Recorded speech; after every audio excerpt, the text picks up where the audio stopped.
The night was quiet, and the streets were almost empty. A soft wind moved through the trees, carrying the smell of dust and rain. The streetlights flickered like tired eyes, lighting the narrow road that led home. Ethan walked slowly, holding a small paper bag in one hand. Inside were leftovers from his dinner, half a sandwich, some fries, and a piece of chicken. He was tired from work, but his mind felt peaceful. It was one of those nights when the world felt calm, almost gentle. As he passed under a broken light pole, he heard a faint sound, a low whine. He stopped. From behind a trash bin, two glowing eyes looked back at him. A thin stray dog stepped out, its ribs showing under its rough fur. Then another dog appeared, smaller, limping slightly. Ethan sighed softly.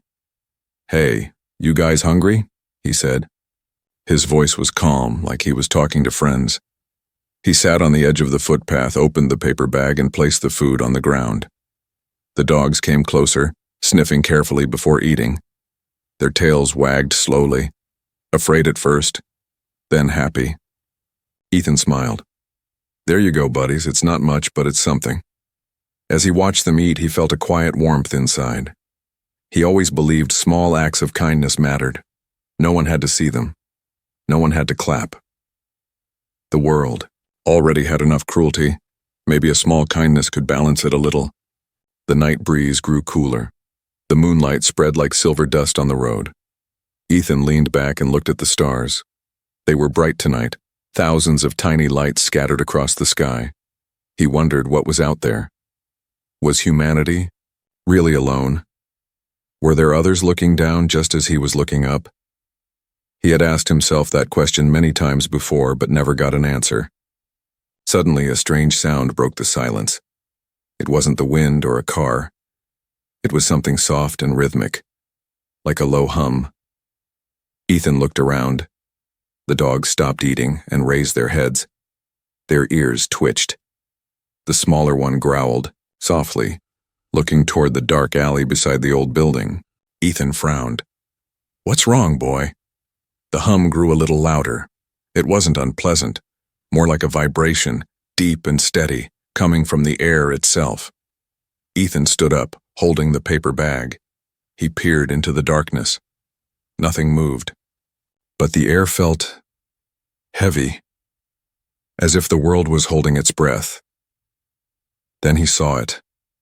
A faint blue shimmer deep inside the alley. It looked like light, moving slowly, dancing like fog. Ethan took a step closer, his curiosity stronger than his fear. "Hello?" he called out. No answer. The dogs barked once and then ran off into the street, disappearing into the night. Ethan was alone now. He hesitated. Maybe it was better to leave, but something deep inside told him to stay, that something important was happening. He stepped into the alley. The sound was clearer now, like a soft hum mixed with whispers. His footsteps echoed against the walls. The smell of wet concrete filled the air. As he reached the middle of the alley, he noticed movement. 3 small shapes crouched behind an old dumpster. They were trying to stay hidden, but their faint blue glow gave them away. Ethan froze. His heart started to beat faster. The shapes were not animals. They were too tall, too human-like. He spoke carefully. "Hey, are you okay?" The figures stopped moving. Then slowly one of them raised her head. Ethan stepped back in shock. It was a girl, or something that looked like one. Her skin was pale blue, her eyes large and shining like glass. Her face looked scared and weak, her lips trembling. 2 others crouched behind her, their bodies thin, their eyes glowing softly in the dark. Ethan couldn't move. His breath caught in his throat. The girl stared at him, as if unsure whether to run or stay. He whispered, You're not human, are you?" None of them spoke. The smallest one, who looked the youngest, lowered her eyes and hugged her knees. Ethan looked at the paper bag in his hand.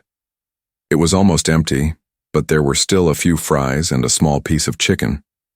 He slowly placed the bag on the ground and pushed it toward them. "It's okay," he said softly. "If you're hungry, you can have this." For a few seconds, they didn't move. Then the older one, the one who had looked up first, crawled closer. She sniffed the food just like the dogs did earlier. Then she carefully took a fry, looked at it, and put it in her mouth. Her eyes widened. She quickly handed one to the others. They started eating quietly, as if afraid the food might disappear. Ethan stood there, unable to believe what he was seeing. They looked tired, scared, and lost, but they didn't seem dangerous. They just looked hungry. "Where did you come from?" he asked softly. The girl looked up. Her voice was faint, almost a whisper. "Far away." Her words sent chills down Ethan's spine. He took a step back, looking up at the night sky. Far away? From where? The wind grew stronger. Somewhere high above, a light flickered. A small, distant blue spark moving across the clouds. Ethan's heart pounded. He didn't know what was happening, but one thing was clear. This night was not going to be ordinary. He looked back at the girls. They stared at him silently, their glowing eyes filled with fear and something else. Hope. Ethan realized he couldn't just walk away.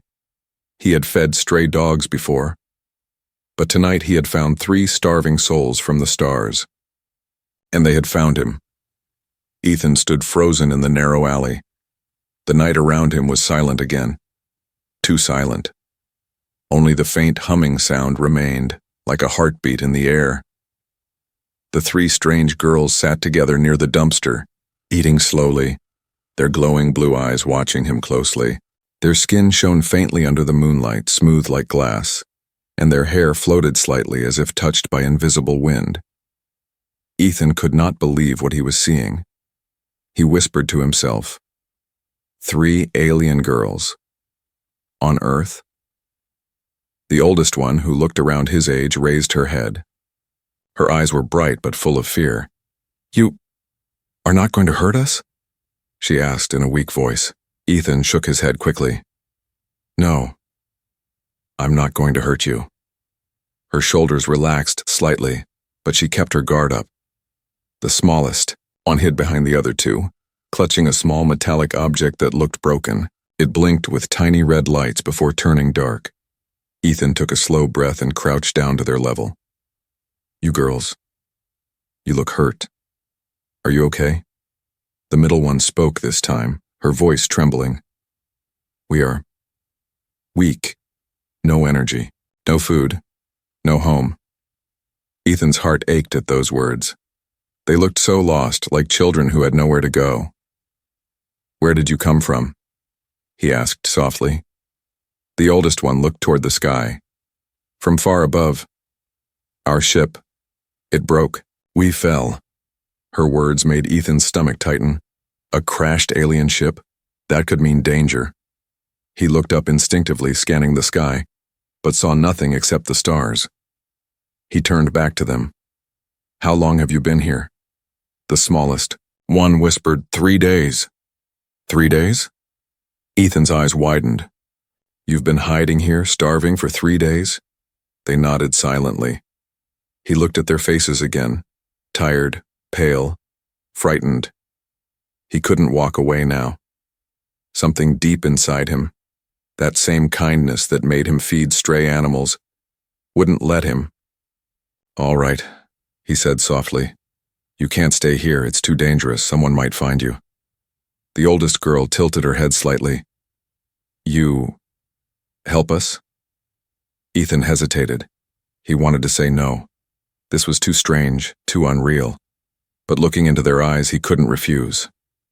"Yes," he said finally. "I'll help you."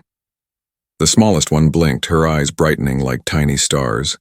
Ethan took off his jacket and handed it to her. "You must be cold." She touched the fabric carefully, as if trying to understand it. Then she wrapped it around herself and smiled shyly. "What are your names?" Ethan asked. The oldest one said, "I am Lyra." The second girl spoke softly. "My name is Nira." The youngest whispered, "And I am Sia." "Lyra, Nira, and Sia," Ethan repeated. Okay, I'm Ethan. Lyra nodded.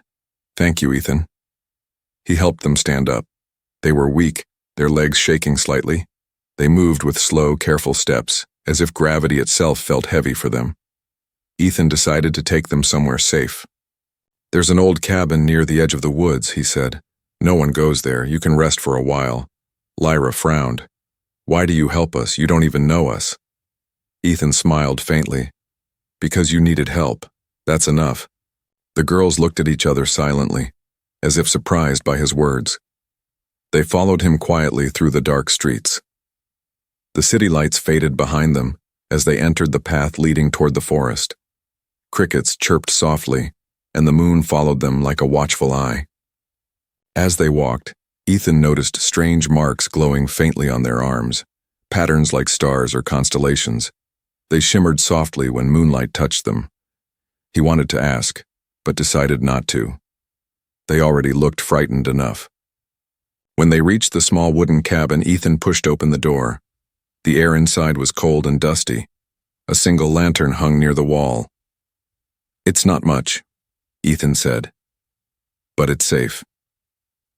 The girls entered slowly, looking around like explorers in a new world. Neera touched the wooden wall gently. Your world feels warm, she whispered. Ethan smiled. I guess that's one way to put it. He lit the lantern. The warm light filled the cabin. For the first time, the alien girls' faces looked peaceful. They sat on the floor close together. Lyra looked at him with calm eyes.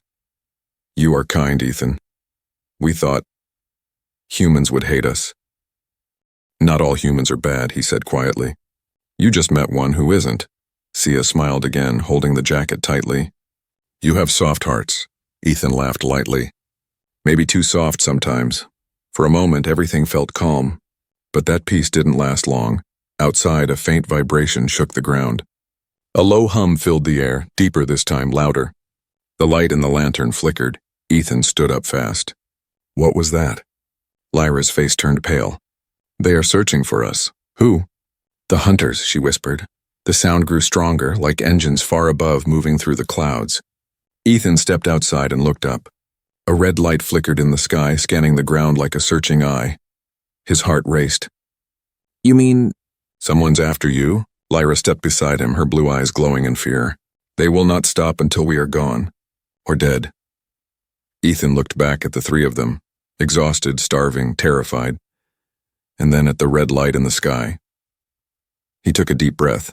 Then we'll make sure they don't find you tonight. Lyra looked at him, confused. You would fight for us? He smiled slightly. Maybe I'm crazy, but yes, I would. The night wind blew through the trees, carrying the sound of distant engines. Ethan's heart was pounding, but his mind was clear. He didn't know what tomorrow would bring him, but one thing was certain. This was no longer just about kindness to strangers. This was about protecting the only beings in the universe who had just learned what human kindness truly meant. The night had grown darker, and the wind whispered through the trees. The small cabin stood quiet, hidden deep inside the forest. Inside, Ethan sat near the old lantern, its weak flame throwing soft shadows across the room. Lyra, Neera, and Sia sat close together on the floor, wrapped in thin blankets Ethan had found. They still looked weak, their blue skin dimming like fading moonlight. Ethan handed them bottles of water. Here, drink this slowly, he said gently. Sia took the bottle carefully and sniffed it first, like she wasn't sure if it was safe. Then she drank and her eyes widened. It tastes clean, she said softly. Ethan smiled.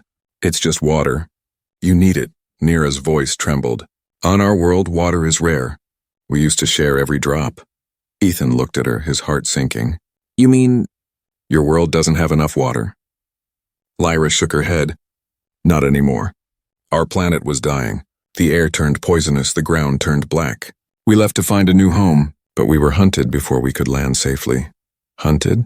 Ethan asked, his voice lowering. Yes, Lyra said. The ones who attacked us, and they wanted our ship, our technology. They destroy what they cannot control. Ethan rubbed his forehead. Everything he was hearing sounded like a movie, but the fear in their eyes was real. You've been here for 3 days? He asked. How did you survive? Neera answered softly. We hid. We found a place with metal walls. We slept there, but we could not eat your food. Our bodies rejected it. Until tonight, Ethan frowned. You mean my food didn't make you sick? Lyra shook her head slowly. It was strange, your food.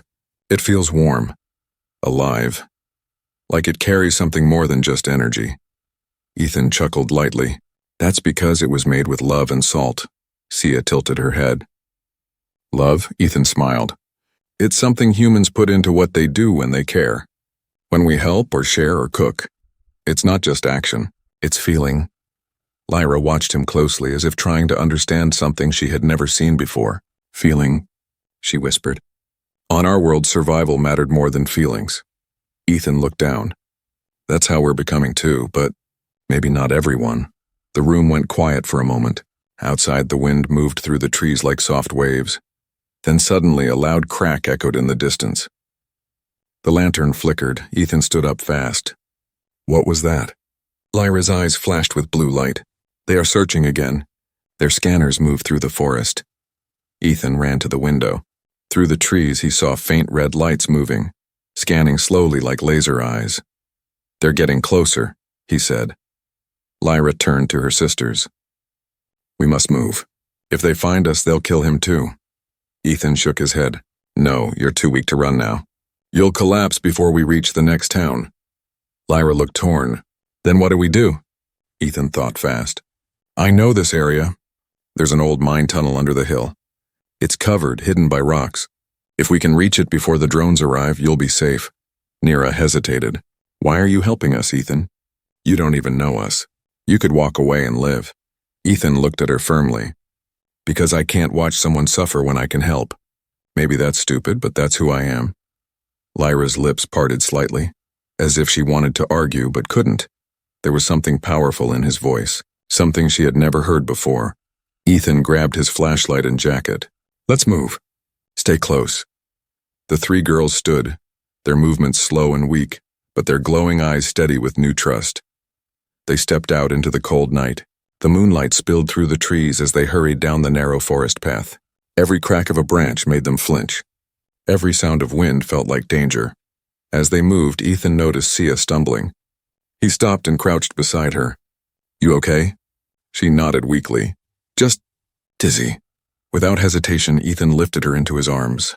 She was light, lighter than he expected. I've got you, he said softly. Lyra watched silently, her expression unreadable. For the first time in her life, she was seeing someone help without wanting anything in return. They reached the rocky hill, and Ethan began clearing the entrance to the old mine. Inside was dark and dusty, but deep, a perfect hiding place. Go inside, he said. It's safer here. The girls entered one by one. Lyra touched the wall. This place. It feels calm. Ethan smiled faintly. It's been abandoned for years. I used to play here as a kid. He set down his flashlight and looked back through the opening. The red scanning lights were now much closer, moving like silent predators between the trees.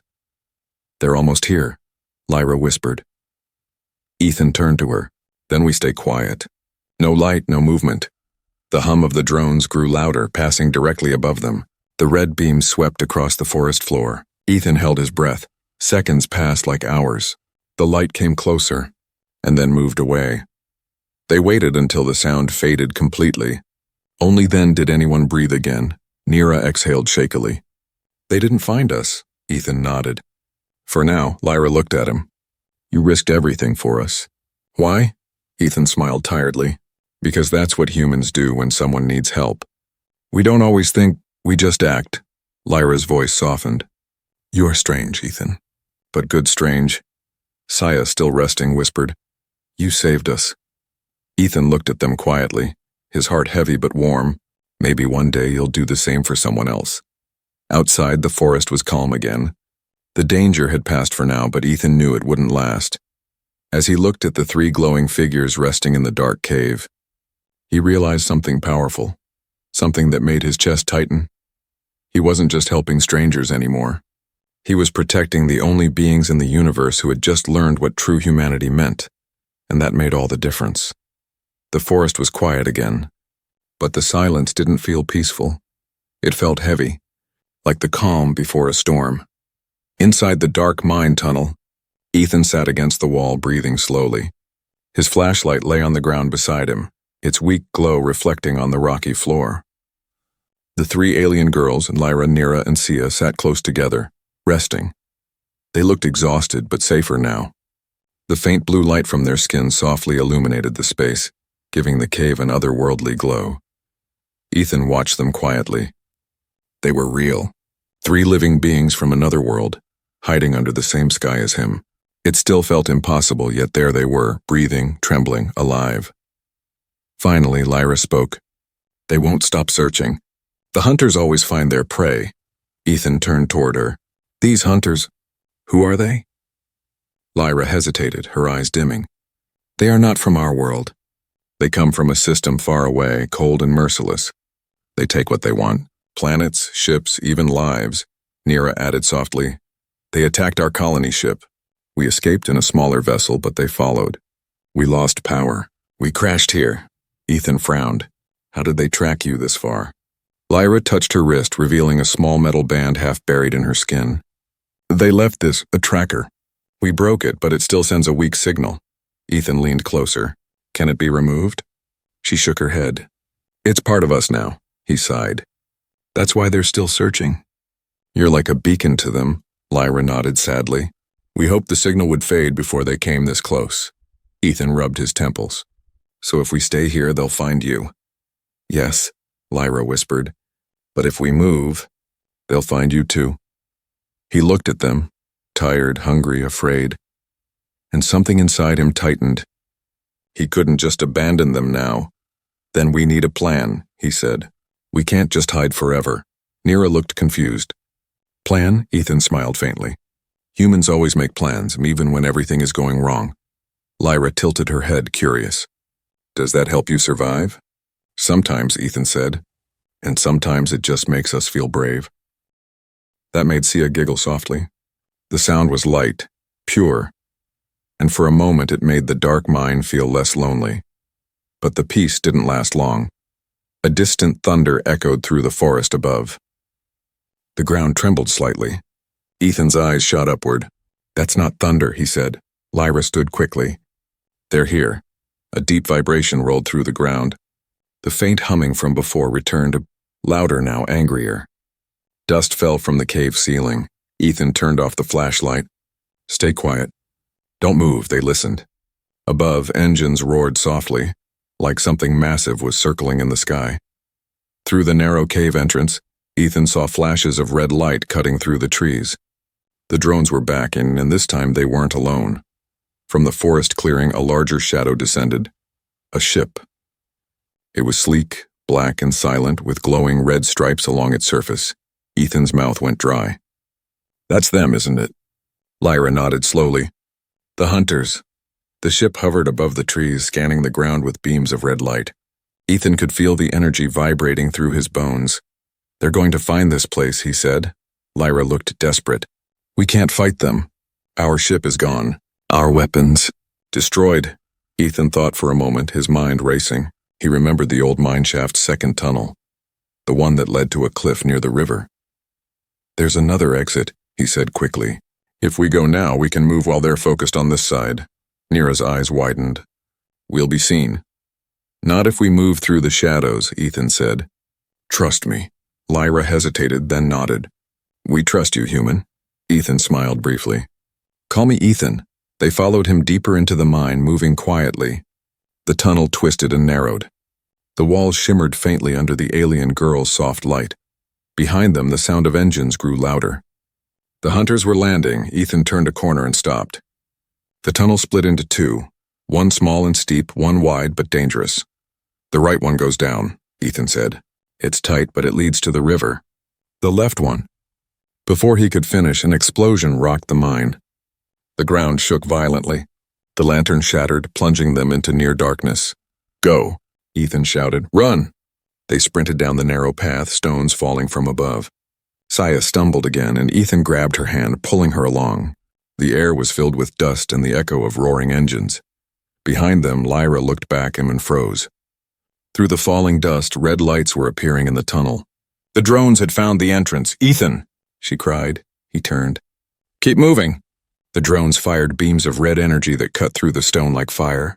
The walls glowed hot where the beams hit. Ethan spotted an old cart on rails and kicked it hard, sending it rolling down the tunnel toward the light. "Hit the ground!" he shouted. The cart exploded when the beam struck it, filling the tunnel with smoke and heat. The blast knocked Ethan to the ground, but it also bought them time. When the smoke cleared, they reached the end of the tunnel, and light poured in. The exit opened high above a river. The air was cold, fresh, alive. Ethan leaned against the wall, breathing hard. "We made it." Lyra turned to him, her voice trembling. "You saved us again, why?" He looked at her, his face serious but kind. "Because it's the right thing to do. You're not monsters. You're lost, and everyone deserves a second chance." For a moment, Lyra said nothing. Then she whispered, "You are not like the others." Ethan looked at the horizon, the night sky glowing red from the distant ship. "Maybe not," he said quietly, "but I'll make sure you live to see the morning." The wind carried a faint echo, the roar of the alien ship moving through the clouds again. The hunt wasn't over, but neither was Ethan's fight. The night air was sharp and cold near the river. The stars above were hidden by thick clouds, and the only light came from the red glow of the alien ship circling in the distance. Ethan stood near the cave entrance, his clothes torn, his face covered in dust. Behind him, Lyra, Nira, and Sia were breathing heavily, their faint blue glow trembling like candlelight. They had escaped, but not for long. The hunters were still searching. From the sky, the hum of engines grew louder again, echoing like thunder across the forest. Ethan could see smaller ships, dark and sleek, breaking away from the main vessel, descending slowly toward the ground. "They're landing," Lyra said, her voice tense. Ethan's heart pounded. "Then we don't have much time." He looked around, trying to think fast. The river was wide, its surface shining faintly under the weak moonlight. Across the water, the forest continued, endless and dark. But here on this side, there was nowhere left to hide. "We'll need to move before they find this tunnel," he said. Nira shook her head. "We can't, we're too weak to cross the river. The water will freeze us." Ethan clenched his jaw. "Then we'll make them think we ran another way." Lyra looked at him curiously. "You mean, trick them?" He nodded. "Exactly. If they think we escaped to the south, they'll waste time searching there." He grabbed an old metal rod lying near the rocks and began scraping tracks into the mud, fake footprints leading away from the cave. Then he used branches to sweep the ground near the real entrance, hiding the path they would take. Lyra watched him work with quiet amazement. "You think fast for someone who has never faced hunters," Ethan smirked. "Humans are good at one thing, surviving." Just as he finished, a flash of red light swept across the forest. Ethan ducked down quickly, pulling the girls close against the rocks. A drone passed overhead, scanning the area with its bright red beam. The air buzzed with electric energy. For a moment, Ethan thought the beam would find them, but it moved away, following the false trail he had made. Sia let out a tiny gasp. "It's going the other way," Ethan whispered. "That's the plan." But relief didn't last long. The sound of boots echoed through the trees, heavy, metallic, and inhuman. "They're on the ground," Lyra whispered, her voice trembling. Ethan peered through the bushes, his stomach twisted. The hunters were tall and armored, with masks that glowed red where their eyes should be. Their weapons hummed softly with energy. They moved in formation, scanning every shadow. Ethan counted at least 6 of them. He turned to the girls. "You have to stay inside the tunnel. Don't move until I come back." Lyra's eyes widened. "What are you doing? Buying us time?" "No." Nira grabbed his arm. "They'll kill you." Ethan looked at her calmly. "Maybe, but if I don't do something, they'll kill all of us." Lyra shook her head. "You don't owe us anything, Ethan. Why risk your life for strangers?" He smiled faintly. "Because where I come from, that's what humans do." Before they could stop him, he slipped out into the shadows. Ethan moved low through the grass, his mind racing. He remembered the old tools he had seen in the mine, metal scraps, an oil can, and broken wires. He had grabbed them earlier, just in case. Now they might save their lives. He crouched behind a fallen tree, quickly pouring oil onto the dry leaves and setting up a few small metal pieces nearby. He found a half-broken flashlight in his pocket, its battery still working. "All right," he whispered to himself. "Let's make some noise." He switched on the light and tossed it into the distance. The beam flickered between trees, catching the attention of two hunters. They raised their weapons and began moving toward the light. Ethan lit the oily leaves with a spark from his lighter. Within seconds, flames shot up, smoke rising thick into the air. The hunters stopped, confused. One spoke in a harsh, mechanical voice. "Movement detected. Source uncertain." Ethan picked up a rock and threw it hard into the bushes, creating another sound farther away. "Target shifting south," one of them said. They followed the noise. Ethan ducked lower, holding his breath as they passed just meters away. The heat from the fire reflected off their armor, making them look like demons of steel. When the last one moved past, Ethan crawled backward, slowly returning to the cave. Lyra was waiting at the entrance, her face pale with worry. "You're alive," she whispered. "Barely," he said with a grin. But it worked. "They're moving away." Nira rushed to him and helped brush dirt from his jacket. "You smell like smoke." Ethan laughed quietly. "That means it worked." But before they could relax, a new sound rumbled in the sky, deeper, angrier. The large ship had descended lower, its engines shaking the trees. "They're deploying ground scouts," Lyra said. "They will find the signal again." Ethan looked at her wrist, the faint red mark still glowing weakly. "That tracker," he said. "If we could block the signal, maybe they'd lose you." Lyra frowned. "We have no tech left." Ethan's eyes lit up. "But we have metal, and we have a river." He tore a strip from his jacket and wrapped it tightly around her wrist, pressing a piece of metal inside. "Water can block signals, and at least for a little while," he said. Lyra stared at him in disbelief. "You think like a warrior." Ethan shook his head. "No. I think like a man who doesn't want anyone to die tonight." They moved deeper into the woods, following the river downstream. The noise of the hunters grew distant, replaced by the calm rush of water. Sia walked beside Ethan, holding his sleeve. "You saved us again," she said softly. Ethan smiled tiredly. "Let's just say humans don't like bullies." Lyra looked at him with new respect. "You risk everything for us. Why?" Ethan looked up at the stars. "Because maybe that's what makes us human." For the first time, Lyra's lips curved into a small smile. "Then the universe is lucky your kind exists." Behind them, red light flashed in the clouds again. The hunters hadn't given up. They were regrouping. Ethan stared into the dark forest ahead. "Then we'll just have to be smarter than them," he whispered. The hunt wasn't over. But neither was his fight to prove that even in the vast, cold universe, human kindness still mattered most. The cold night wind carried the distant roar of engines. Red lights flashed across the clouds, painting the forest in a dark glow. The hunters were closing in again. Ethan led Lyra, Nira, and Sia through the woods, moving fast but carefully. The ground was wet from the river's mist, and their footsteps made soft, crunching sounds. "Not far now," Ethan whispered. "There's an old power station ahead. It's broken down, but it has solid walls. We can hide there." Lyra nodded weakly. Her skin's blue light flickered, dimmer than before. "Our energy is almost gone. We can't run much longer." Ethan looked back, his eyes steady. "Then we'll stop running." When they reached the power station, Ethan pushed open the rusted door. The inside was cold and dark, filled with the smell of metal and oil. Broken wires hung from the ceiling and old control panels lined the walls. "This place will have to do," Ethan said, catching his breath. Sia looked around fearfully. "They will find us here," Ethan nodded. "Probably. But if they do, I'll make sure they don't take you." Lyra stepped closer. "You can't fight them alone." Ethan gave her a tired smile. "Maybe not. But I can slow them down." He began searching through the room, pulling out metal scraps, old batteries, and broken cables. His hands moved quickly, his mind sharp with focus. Nira tilted her head.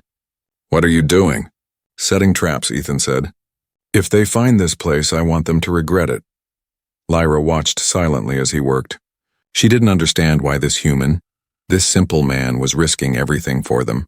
There was no reason, no reward, only kindness. When he finished, he sat down beside them and wiped the sweat from his forehead. "The traps will slow them, but we'll need to be ready to move again if they break through." Sia shivered and leaned against his arm. "Ethan, why are humans like you?" He smiled faintly.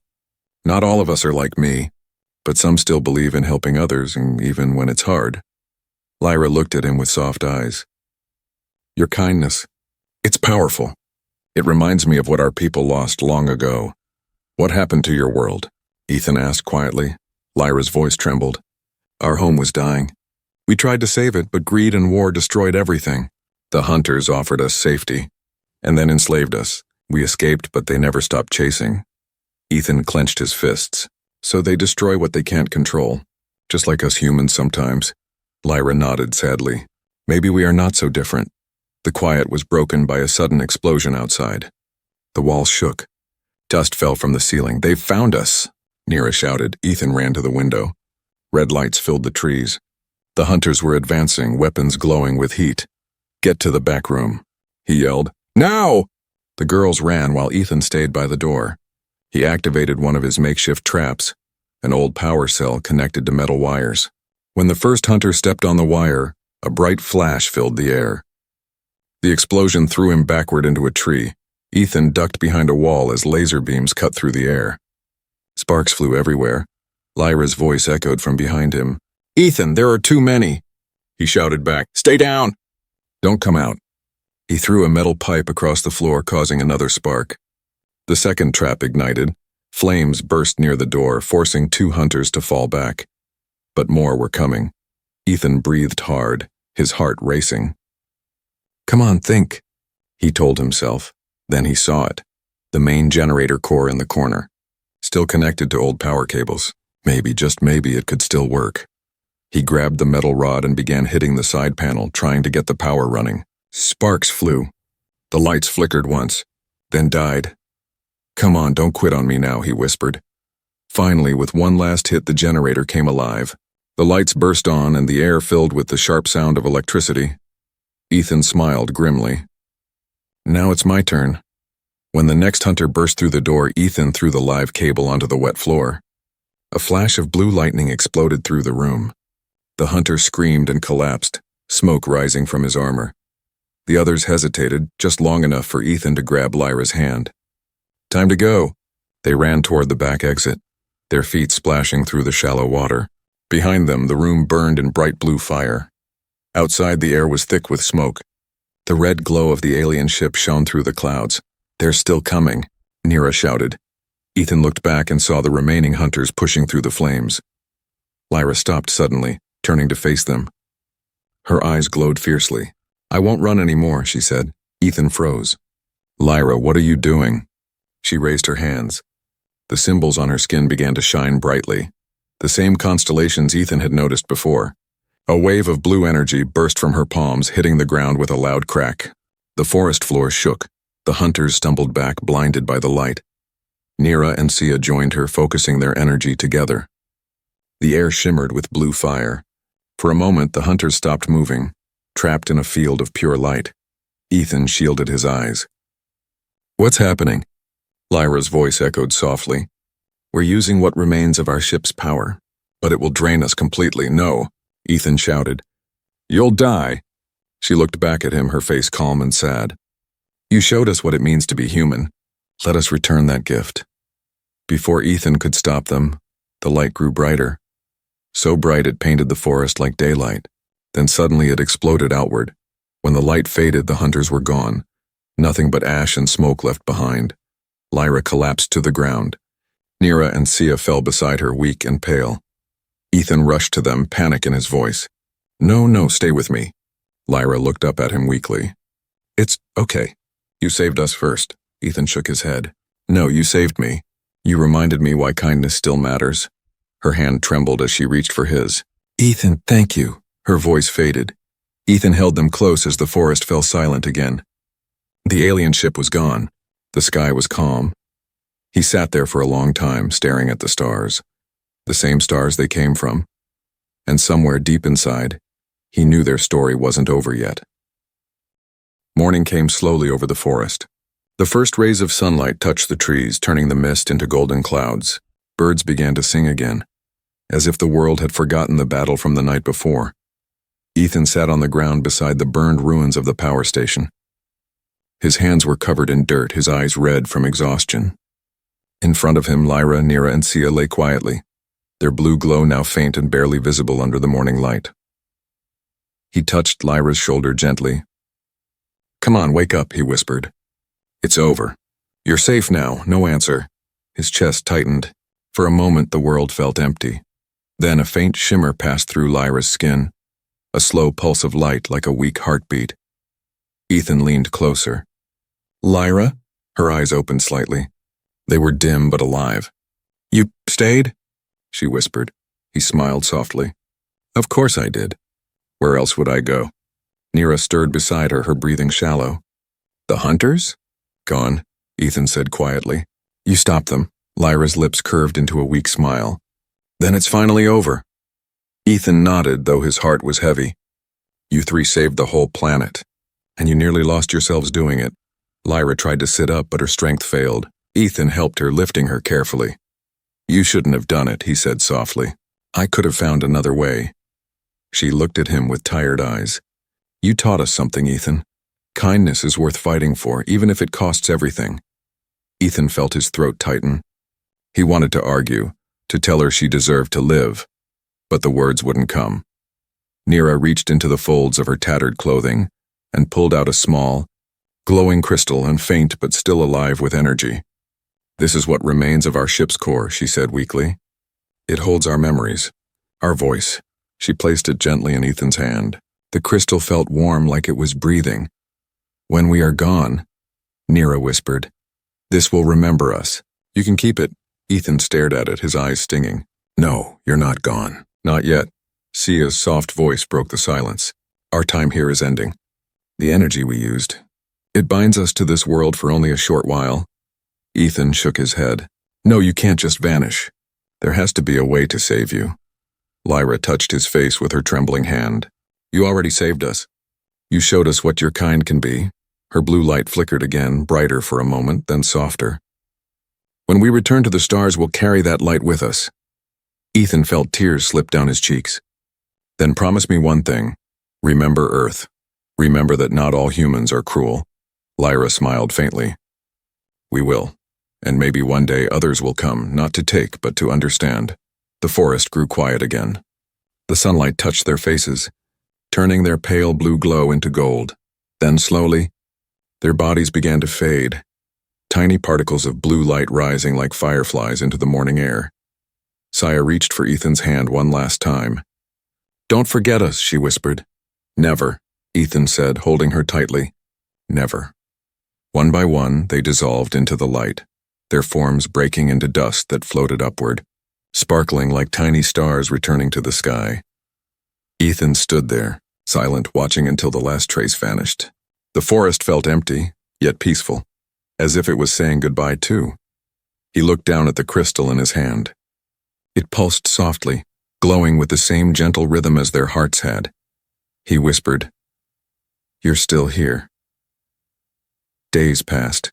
The world moved on, unaware of what had happened deep in the woods. Ethan buried the memory of the power station under silence. He fixed his small cabin near the river and tried to live normally again. But every night, he looked up at the stars. Sometimes, when the sky was clear, he saw a faint blue shimmer among the constellations, a soft light moving slowly across the heavens.